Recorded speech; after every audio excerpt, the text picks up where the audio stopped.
لانكم كتجيبوا العيب غير لولادكم ولوالديكم، والعار كتجيبوا لوالديكم الاكثريه. هذا هو الواقع. انا عارف هذا الحسد اللي خلاكم تهضروا بهذا الشيء هذا. ونقول لكم بعد واحد القضيه، كاملين ما كنتعرفوا شكون هو هذا موسى الزغنغن. موسى الزغنغن داك واحد الانسان فهمتيني، سهل عليه الله، بغا يدير عرس اسطوري، نتوما حاضينو علاش؟ ديروا بحالو داك الشيء شي الريافه كيفاش دايرين فهمتيني. دابا تخيل يقول لك لا دير الرايه ديال الريافه وما ديرش الرايه ديال المغرب. لا، هي هاد الريفين جات في ما نعرف، حتى هي جات في المغرب.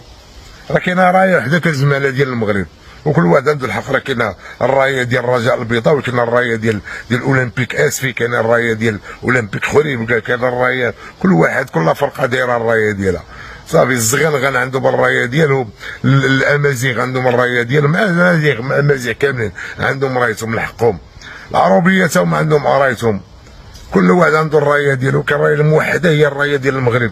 كتبغيو تفرقوا يا ولاد الكلاب، كتبغيو تردوا بنادم ماشي مغربي. التشاؤم الريافه مغاربه حرام، وكلنا كنقولوا عاش الملك، والشعار ديالنا هو الله الوطن الملك من الاخر. وانتم السعاينه كتبقاو تهضروا بزاف، ما تبقاوش سيروا هضروا، سيروا جايبين لكم في اتصالات المغرب راه كيجيو على البلاد، كيجي كيجي على البراني، كيجي يدي الاموال الطائله بحال داك احمد السعد جا دار الاموال الطائله بحشاشه ليهم، راهم غاديين المعززين المكرمين. حنا اللي كنهضروا حنا رانا فنانه.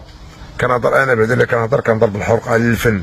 انا راه ما كنهضر لا في السياسه ولا في حتى شي حاجه، وما كنعرف لا في السياسه ولا في حتى شي حاجه. انا كنهضر على الفن فقط، من غير الفن ما كنعرف نهضر حتى شي واحد. لان سيدنا الله ينصرو قال لك البلاد غادا لقدام، البلاد غادا لقدام.